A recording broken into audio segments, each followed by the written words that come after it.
Today we're talking about Ferrari, 52 facts about the most dramatic car brand in the world. 1. Ferrari once tried to make red feel like private property, not a model, not a badge, a color. Rosso Corsa, that deep Italian racing red that makes car people suddenly act like they understand art. It's basically Ferrari saying, red, yeah, that's ours now. Imagine trying to copyright pizza, pasta, and hand gestures at the same time, too.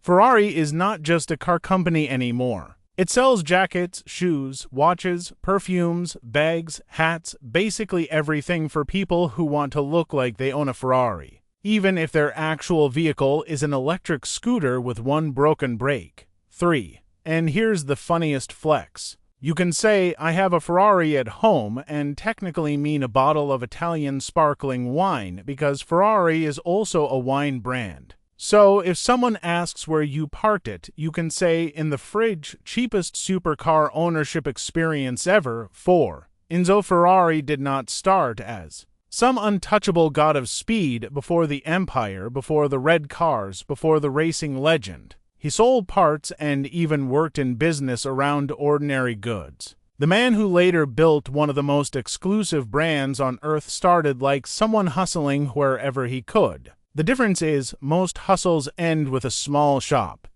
His ended with millionaires begging to be allowed to buy a car. 5. Ferrari loves making owners feel special. Two cars can be the same model, but the stitching, leather, paint, details, trim, and options can be different. You're not supposed to feel like you bought one from stock. You're supposed to feel like the factory personally kissed your bank account. Goodbye. 6. Even a Ferrari umbrella feels ridiculous. A normal umbrella protects you from rain. A Ferrari umbrella protects your ego from looking poor while it rains. It's not really an umbrella. It's a tiny red status symbol that says, yes, I may be wet, but I'm wet expensively. Before we continue, if you enjoy videos like this, please hit the like button and subscribe to the channel. These videos take a lot of time, research, editing, and money to make, and your support really helps us keep going. Thank you. 7. Ferrari once had an idea so chaotic it sounds like a marriage-ending machine, a car with two steering wheels, one for the driver, one for the passenger. Imagine taking a corner while your passenger also thinks they are the main character. One person turns left, the other turns right, and somewhere in Italy, a divorce lawyer starts warming up. 8. Some Ferrari fans are so deep into the brand that they name their children after it. Enzo, Monza, Dino, beautiful names, sure, but imagine the teacher asking, why did you choose that name? And the father starts explaining V12 heritage instead of family history. 9. Ford v Ferrari is not just a movie about racing, it's a movie about American money trying to buy Italian pride. Ford wanted Ferrari, Ferrari said no. So Ford decided to beat them at Le Mans instead. That's not a business story. That's two giant egos fighting at 200 miles per hour. 10. Ferrari's red is so iconic that even people who know nothing about cars recognize it. You show someone a red supercar with a low nose and a horse badge, and their brain immediately goes, expensive, Italian, probably illegal to maintain. 11. The SF90 Stradale is Ferrari looking at hybrid technology and saying, fine, but make it violent. Most hybrids are about saving fuel. This one uses electric power to attack your spine. Around 1,000 horsepower, brutal acceleration, and the kind of launch that makes your face briefly leave the conversation. 12. Some people buy a Ferrari. Other people get Ferrari to build them a one-off car. Eric Clapton got the SP1 to EC, a unique Ferrari made just for him. That's not buying a car. That's ordering your own myth from Italy. 13. The Ferrari 250 GT California from Ferris Bueller's Day Off became one of the most famous movie cars ever. The funny part, the film used replicas because using the real thing would have been financial insanity. But nobody cared. Even a fake Ferrari can steal a scene from real actors. 14. Ferrari hybrids are not polite. The hypercars system was not created so the car could quietly save the planet while sipping fuel like tea. It was created so the electric motor could give the gasoline engine an extra punch. This is not a Prius. This is a mechanical uppercut in a tailored Italian suit. 15. LaFerrari and the Enzo are like two different eras arguing in the same garage. The Enzo is raw, loud, dramatic, named after the man himself. LaFerrari is smarter, sharper, hybrid, more calculated. One screams, the other thinks before it attacks. Both are terrifying. 16. Ferrari World in Abu Dhabi is basically what happens when an exclusive luxury brand builds a theme park. Formula Rossa, the fastest roller coaster in the world, reaches around 240 kilometers per hour. It's the closest most people will ever get to Formula One without needing a racing license and a financial advisor. 17. Ferrari history is beautiful, but it is not clean. Racing was dangerous, especially in the early decades. Drivers died, spectators died. Cars were fast before safety was truly ready for them. Ferrari's legend was built with trophies, but also with risk, tragedy, and fear. 18. The prancing horse logo did not come from a random design meeting. It came from Francesco Baracca, an Italian World War I flying ace who used a black horse symbol on his plane. Enzo later adopted it, added the yellow background for Modena, and accidentally created one of the most recognizable logos on Earth. 19. Ferrari and Lego is genius marketing.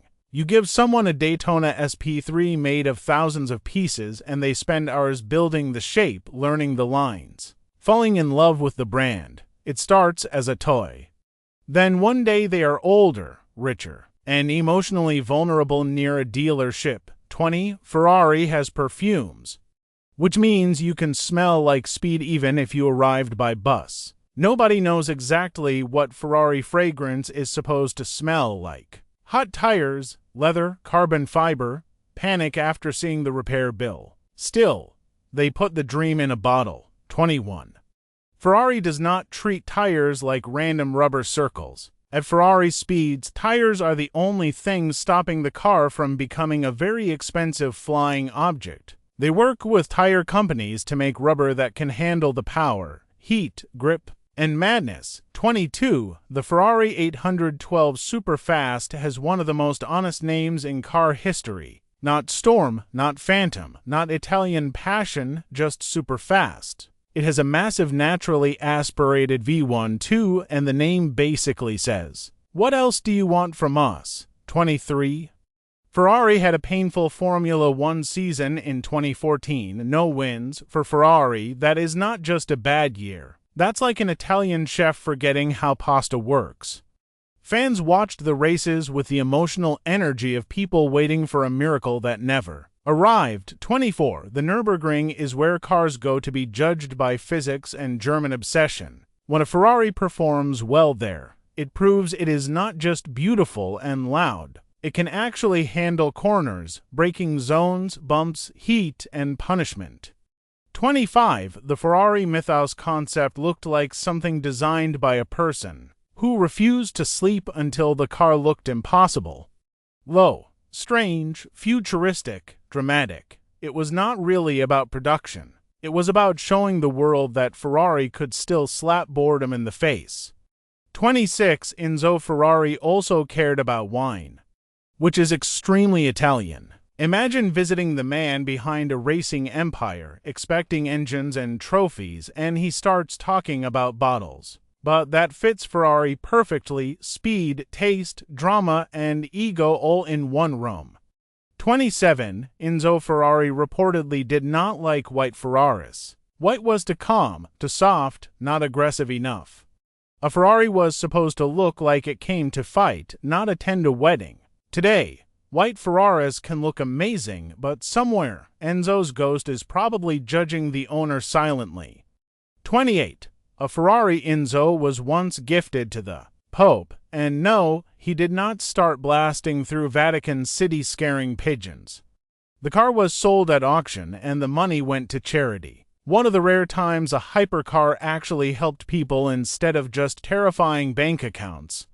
29. The Ferrari Mondial is one of the awkward cousins of the family. It tried to be more practical with more seats and more everyday usability.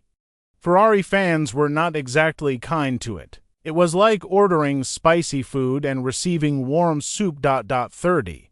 Ferrari was once deeply connected with tobacco sponsorship in Formula One. Today it feels strange, speed, glamour, danger, and cigarettes all sharing the same red stage, but that was the era. Racing needed money, and tobacco companies had a lot of it. 31. Ferrari is the only team that has been in every Formula One season since the championship began in 1950. Teams came and went. Names changed, owners disappeared, Ferrari stayed. Formula One without Ferrari would feel like a mafia movie without Italians. Technically possible, but wrong. 32. There are Ferrari customers, and then there are Ferrari customers. Some people get access to private events, special cars, limited models, and closed auctions. Money helps, obviously. But with Ferrari, money is not always enough. Sometimes you have to be chosen. 33. Fiorano is Ferrari's private test track near the factory. It is where new cars get pushed, tuned, tortured, and judged before the public ever sees them. Think of it as Ferrari's final exam room. If a car survives Fiorano, it may be allowed to wear the horse. 34. The F1 to Berlinetta is basically a V12 rage machine wearing a beautiful body. Over 700 horsepower, naturally aspirated, brutal sound, and a personality that feels like it was built during an argument. No turbos, no apology. Just noise and speed. 35.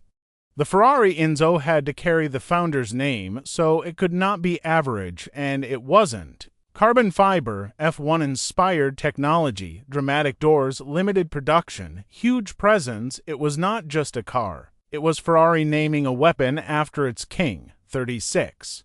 Before Ferrari became Ferrari, Enzo worked closely with Alfa Romeo. His Scuderia Ferrari prepared and raced Alfa cars. But eventually, Enzo wanted his own path. In 1939, he left. That move was basically the origin story of one legend escaping another. 37. The 1961 Italian Grand Prix at Monza became one of the darkest days in Formula One. Wolfgang von Trips crashed, and both he and multiple spectators died. It is a brutal reminder that old racing was not just glamorous. It was unbelievably dangerous. 38. Ferrari even entered the world of racing simulators through accessories and branded wheels. For people who cannot afford a real Ferrari, this is the budget version. Sit at a desk, grab the wheel, and pretend your living room is Monza. 39. The film Le Mans with Steve McQueen made racing look raw, serious, and almost religious. The Ferrari 5.1 in that world does not feel like a prop. It feels like a spaceship built by people who liked danger more than sleep. 40. The 1957 Mille Miglia disaster was another horrific chapter in Ferrari history.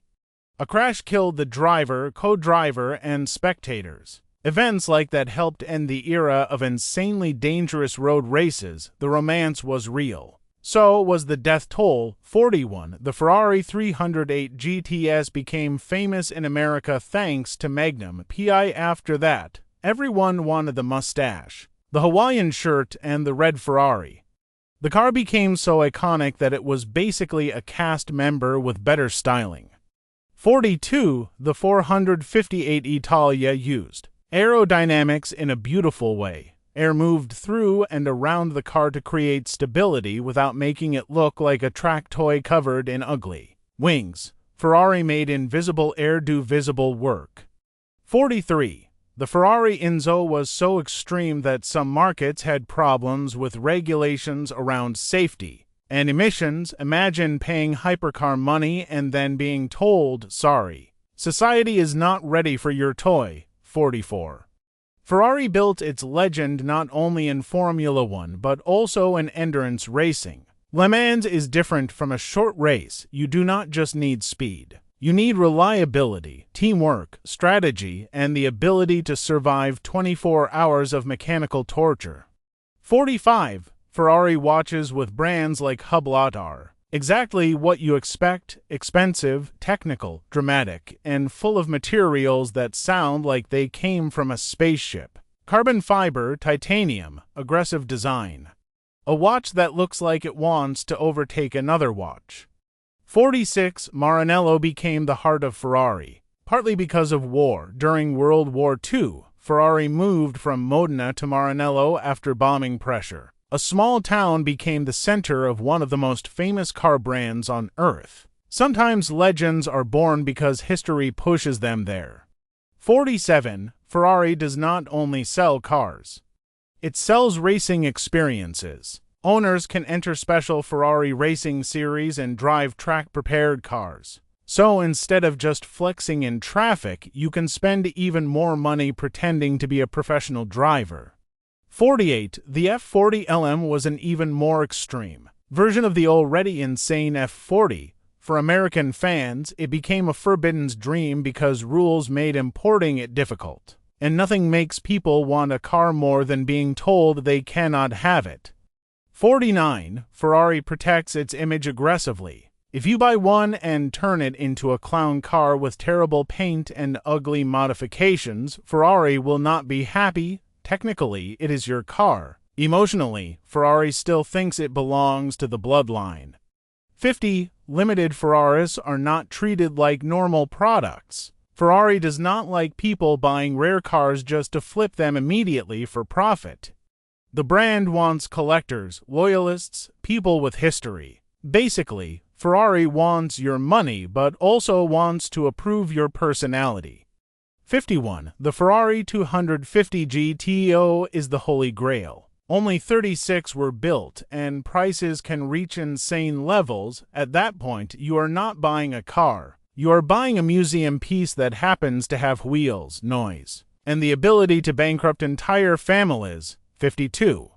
The F40 is pure Ferrari with no manners, no luxury softness, no fake comfort. Just turbo noise, fear, speed, and attitude.